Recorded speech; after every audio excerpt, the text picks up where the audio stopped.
ఇచ్చినామో చెప్తాను.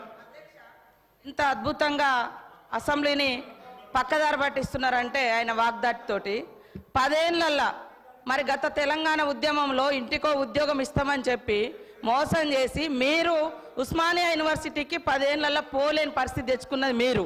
ఆయన చెప్పే ఉద్యోగాల కథ ఎట్లున్నదంటే కోట శ్రీనివాస్ గారి యొక్క కోడి కథ. నోటిఫికేషన్లు ఇస్తే ఇచ్చుడు, ఈసారి మళ్ళీ ఓట్లు వేస్తే మళ్ళీ తర్వాత ఉద్యోగాలు ఇస్తాం, అట్లా అట్లా ఆశ పెట్టుకుంటా మీరు మోసం చేసుకుంటూ వచ్చిర్రు. మరి ఆ 34,000 ఉద్యోగాలు 10 ఏళ్ళ అధికారంలో ఉండి మరి మీరు ఎందుకు ఇవ్వలేకపోయారని చెప్తున్నా. ఎందుకు ఇవ్వలేదు? ఇంకొకటి, దాదాపుగా ఈ రోజు వరకు మా నోటీస్కి వచ్చింది డబుల్ పెన్షన్స్. డబుల్ పెన్షన్స్ అంటే సర్వీస్లో ఉండి రిటైర్డ్ అవ్వడమో లేదా వాళ్ళ కుటుంబానికి వచ్చేటువంటి 20,000, 1,00,000 ఇట్లాంటి పెన్షన్స్ తీసుకునే వాళ్ళు మీ హయాంలో దాదాపుగా ఇప్పటి వరకు మాకు వచ్చినాయి 5,600 లిస్టు. లక్ష్మమ్మ గారు కూడా 24,000 పెన్షన్ తీసుకుంటుంది సార్. సరే, లోకల్ అధికారులు రికవరీ చేసినట్టుంది, అది మా నోటీస్కి రాలేదు. ఆమె 24,000 పెన్షన్ తీసుకుంటుంది, ఇటు 2,000 పెన్షన్ కూడా తీసుకుంటుంది. ఇంకొకటి, వారు చెప్పారు ఉద్యోగులకు 2 పెన్షన్లు ఇస్తామని చెప్పారని. ఎస్, మీ ప్రభుత్వంలో రాగానే ఆశా వర్కర్లు కావచ్చు, అంగన్వాడీలు కావచ్చు, బస్ డ్రైవర్ల తల్లిదండ్రులు కావచ్చు, వాళ్ళ పెన్షన్ కూడా తీసేసారు. కానీ మీ నాయకుల కుటుంబాలు, వాళ్ళ తమ్ములు అన్నలు వాళ్ళు తీసుకున్నారు కార్పొరేషన్ల పేరు మీద, వాళ్ళ కుటుంబంలో పెన్షన్ తీసుకున్నారు ఉద్యోగం వస్తుందని. కానీ వేరే చిరు ఉద్యోగుల యొక్క తల్లిదండ్రుల పెన్షన్ మాత్రం మీరు తీసేసారు సార్. కాబట్టి మీరు మాట్లాడేటప్పుడు వాస్తవాలు చూసుకోవాలి. ఇంకోటి మేము బాగా సంపద పంచినాం. 25,000 కోట్ల రూపాయలు హైవేలు, ఫామ్ హౌస్లకు, మరి అదేవిధంగా దున్నటువంటి వాళ్లకు, కష్టపడేటోళ్ళకేమో పట్టాలేదని మీరు ఇవ్వలేదు. మీరు ధరని తీసుకొచ్చి పాపం పేదోళ్ళు అనేక మందికి పట్టాలు ఇవ్వకుండా, ఎవరెవరికో పట్టాలు ఇచ్చేసి సాగులో ఉన్న వాళ్ళకి పట్టాలు ఇవ్వకుండా, రైతు బంధు రాకుండా అన్యాయం చేశారు. కాబట్టే గ్రామీణ ప్రాంత ప్రజలు మాకు పట్టం కట్టింది సార్. అదేవిధంగా పేదలకు ఇండ్ల విషయం, మీరు ఇన్ని బిల్డింగ్ల గురించి చెప్తున్నారు. లక్షలాది మంది పేదోళ్ళకి ఇండ్లు లేక ఇబ్బంది పడుతుంటే మీరు ఏ పేదోళ్ళకి ఇండ్లు ఇచ్చిర్రు సార్? 10 ఏళ్ళల్లా ఎవరికి ఇండ్లు ఇచ్చిర్రు?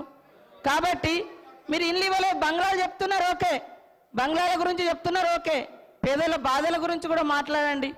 కాబట్టి ఇవాళ అనేక అవుట్సోర్సింగ్ ఉద్యోగులకు సంవత్సరాల తరబడి, నెలల తరబడి జీతాలు ఇవ్వకుండా ఇబ్బంది పెట్టింది మీరు.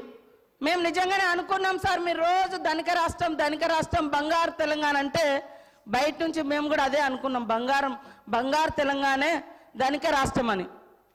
ఇవాళ మీరు ధనిక రాష్ట్రం ఇచ్చిపోతే మేమే మొత్తం అప్పులు చేసి ఇచ్చిన వాగ్దానాలు అమలు చేయనట్టుగా, మరి మీరెందుకు అమలు చేయలేదు? మేము 6 గ్యారంటీలు ఇస్తే మేము 500 గ్యాస్ సిలిండర్ అంటే మీరు 400కే ఇస్తామన్నారు.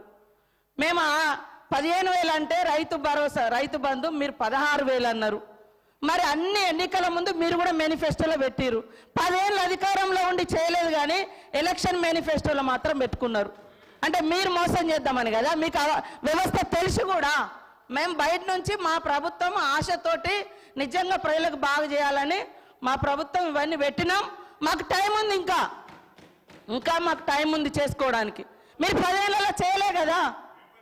మీరు అన్ని పేపర్ లీకేజీలు ఇచ్చారు, ఇండ్ల పేదలకు ఇండ్లు ఇవ్వలేదు. మీరు పెన్షన్ కూడా 57 సంవత్సరాలకే ఇస్తానని మీరు గతంలో 2014 నుంచి 18 వరకు అధికారంలో ఉన్నారు. 18లో మేనిఫెస్టోలో పెట్టారు. ఎప్పుడు ఇచ్చారు? 3.5 ఏళ్ళ తర్వాత పెట్టారు. అదేవిధంగా 2000 పెన్షన్ కూడా ఎప్పుడు పెంచారు? మీరు అధికారంలోకి వచ్చినాక 6 నెలల తర్వాత పెంచారు. కాబట్టి ఇవన్నీ కూడా ఉన్నాయి. మేము అనుకున్నాం నిజంగా అద్భుతంగా ధనిక రాష్ట్రం ఉంది, రైతులకు ప్రజలకు అన్ని ఇద్దామని. కానీ 6 నెలలు సాధ్యం కాలేదు. కొన్ని మీరు రైతు రుణమాఫీ అని చెప్పి 8-10 ఏళ్ళు చేసిరు, అనేక విడతలుగా చేసిరు. మేము ఒక్కొక్కటి చేస్తున్నాం, ప్రజలు సంతృప్తిగా ఉన్నారు. కానీ బాధంతా మీకే కనబడుతుంది, 3 నెలల ఎలక్షన్ కోరికే పోయింది సార్, అది కూడా తెలుసు. కానీ పదే ఇవ్వలేదు.